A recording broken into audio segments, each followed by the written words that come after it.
अस्सलाम वालेकुम। हमारी जो पहली पहली लेक्चर थी जूम पे, वो थी पैराग्राफ राइटिंग के हवाले से, जहाँ पर हम लोगों ने पैराग्राफ राइटिंग के रूल्स देखे।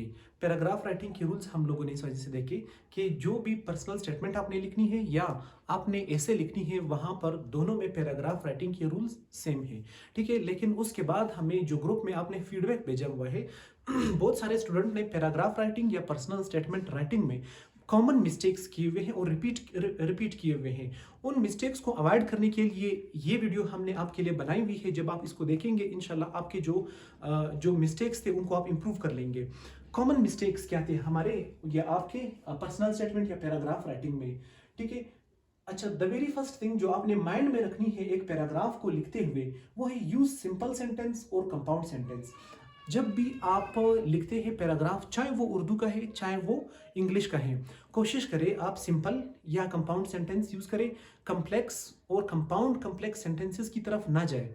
क्यों ना जाए? क्योंकि वहां पर आप ग्रामेटिकल मिस्टेक्स कर लेते हैं, वहां पर आप सेंटेंस को ऑर्गेनाइज्ड वे में नहीं लिख पाते, वहां पर आप टेंस का जो सीक्वेंस है वो आपसे टूट जाता है और इस वजह से आपका जो मैसेज है वो एग्जामिनर तक नहीं जाता और इसका एक नाखुशगवार इंप्रेशन आ जाता है। ठीक है, तो आपने अपने आसानी के लिए और एग्जामिनर के आसानी के लिए आपने क्या करना है, सिंपल और कंपाउंड सेंटेंस पे ही रिलाई करना है।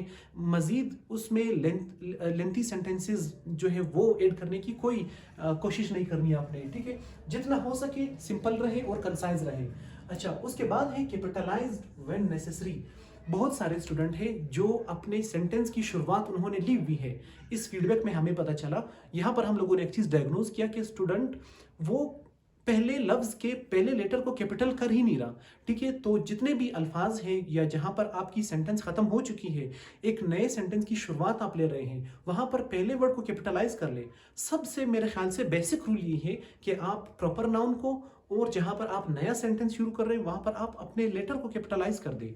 अच्छा, उसके बाद है पंक्चुएट योर सेंटेंस।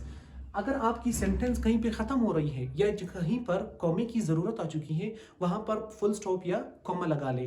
ठीक है, उसके बाद है अवॉइड रिपीटिशंस। बहुत सारे स्टूडेंट्स हैं जिन्होंने अपने पर्सनल स्टेटमेंट में एक आइडिया को दो बार लिखा हुआ है, एक आइडिया को 3 बार भी लिखा हुआ है। ठीक है, इससे भी एक अनप्लेजेंट आपका इंप्रेशन जाएगा।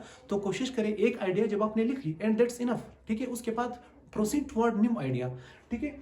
अच्छा, उसके बाद है यूज प्रॉपर वेकेबलरी। जहां पर भी आपको अंदाजा हो रहा है कि ये जो विकेबलरी मैं यहां पर यूज करने जा रहा हूं वो प्रॉपर नहीं है, तो अवॉइड कर ले। कोई जरूरत नहीं है कि आप वहां पे विकेबलरी को फिर यूज करें, फिर आसान वर्ड जो है वो पुट कर ले। Avoid paragraph numbering. स्टूडेंट्स ने पर्सनल स्टेटमेंट में 1 2 3 4 या ABC से नंबरिंग दी हुई है पैराग्राफ को। पर्सनल स्टेटमेंट और ऐसे में जरूरी नहीं है कि आप क्या लगा ले, नंबरिंग लगा ले। ठीक है, उसके बाद है कुछ अदर रूल्स। वो अदर रूल्स ये है, ये पहले लेक्चर में भी हम लोगों ने डिस्कस किए थे। ठीक है, ये बिल्कुल बेसिक रूल्स हैं, हम बिल्कुल भी एडवांस रूल्स डिस्कस नहीं कर रहे हैं। लेंथ ऑफ पैराग्राफ, स्टूडेंट्स के पर्सनल स्टेटमेंट हम चेक कर रहे हैं, उसमें स्टूडेंट्स का ये पता नहीं चल रहा हमें कि उसका पैराग्राफ कहाँ से शुरू हुआ है और कहाँ पे खत्म हो रहा है। 2 पेजेस उसने कंसेक्टिवली एक पैराग्राफ लिखी हुई है, इसका एक अगेन अनप्लेजेंट क्या चीज जाएगा, इंप्रेशन जाएगा। तो आपने क्या करना है, जाहिर सी बात है आपने 3 to 4 पैराग्राफ लिखने हैं या 4 to 5, ज्यादा से ज्यादा, इससे ज्यादा तो नहीं लिखेंगे ना, 200 वर्ड्स लिमिट है। तो आप क्या करें, अपने पैराग्राफ की जो लेंथ है वो 7 से 15 लाइनों के बीच में रखें। ठीक है, कम से कम 7 लाइन और ज्यादा से ज्यादा 15 लाइन। कोशिश करें बैलेंस रखें, 10-12 लाइन इनफ है। उसके बाद है topic sentence must be general and rich. Topic sentence क्या है, ऑलरेडी हम डिस्कस कर चुके हैं। जो आपके पैराग्राफ का पहला सेंटेंस होगा वो हमेशा टॉपिक सेंटेंस कहलाएगा। अच्छा, टॉपिक सेंटेंस को स्पेसिफिक ना करें। अगर आपने पहले सेंटेंस टॉपिक सेंटेंस को स्पेसिफिक कर दिया तो फिर आप डिस्कशन किस चीज पे करेंगे।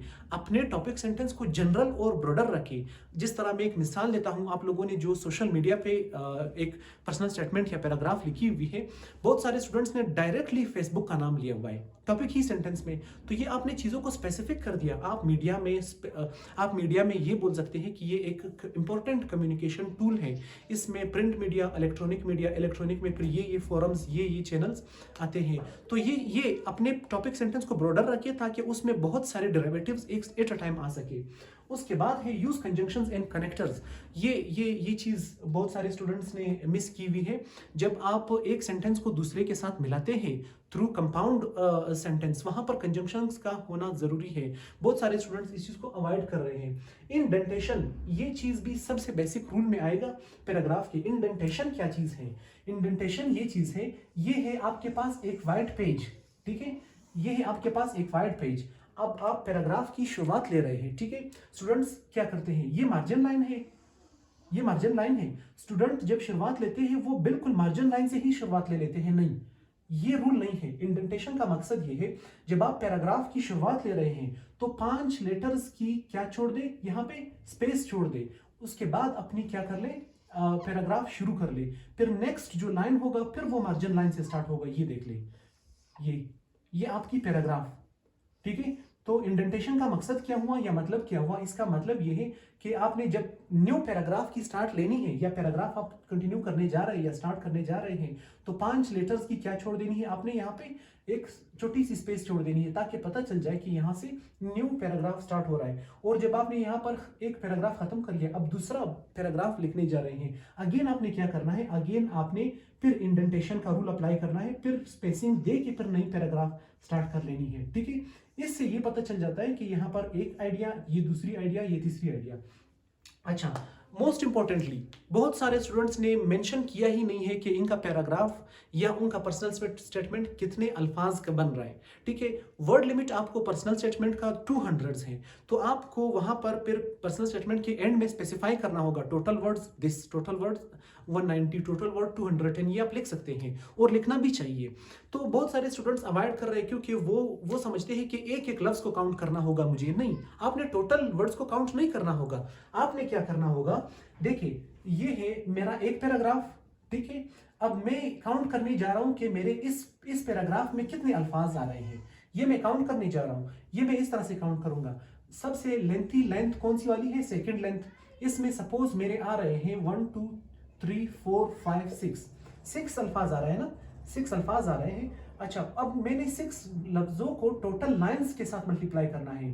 1 2 3 4 5 6 6 जा 36, तो 6 जा 36, यानी मेरे पहले पैराग्राफ में 36 क्या आ गए, वर्ड आ गए। फिर दूसरे पैराग्राफ में सपोज मेरे आ गए 40 वर्ड्स, फिर तीसरे पैराग्राफ में मेरे आ गए 50 वर्ड्स। इन सब को आपने फिर कैलकुलेट कर लेना है, एंड में लिख लेना है कि मेरे जो टोटल अल्फाज आ रहे हैं वो इतने अल्फाज आ रहे हैं। हर पैराग्राफ के सामने अपने नहीं लिखना है कि 36 वर्ड 40 वर्ड्स 60 लफ्ज, नहीं, इस तरह आपने नहीं लिखना है। टोटल को काउंट करके फिर प्लस करके फिर वहां पे एंड में आपने मेंशन कर लेना है कि राउंड अबाउट मेरे अल्फाज जो है वो 190 बनते हैं या 210 बनते हैं। कोई ये इशू नहीं है, हार्ड एंड फास्ट रूल नहीं है, ठीक है। तो ऊपर ऊंच नीच इसमें हो सकती है।